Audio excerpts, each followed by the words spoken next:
OnCloud 6 waterproof, ya'ni sovuq xizmat krossi yana bir yangi rasvetkada taqdim qilindi. Takoy hackero rasvetka degan bo'lardim.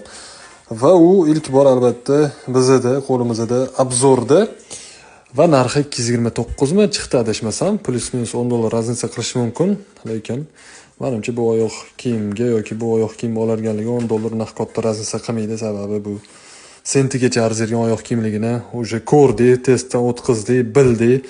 Va bu nafaqat sifat, balki ko'rinish ham shu narxga xarid qilinyapti. Men bu logotip, bayroqlar hammasi shu narxga turib beryapti. Nima deysizlar?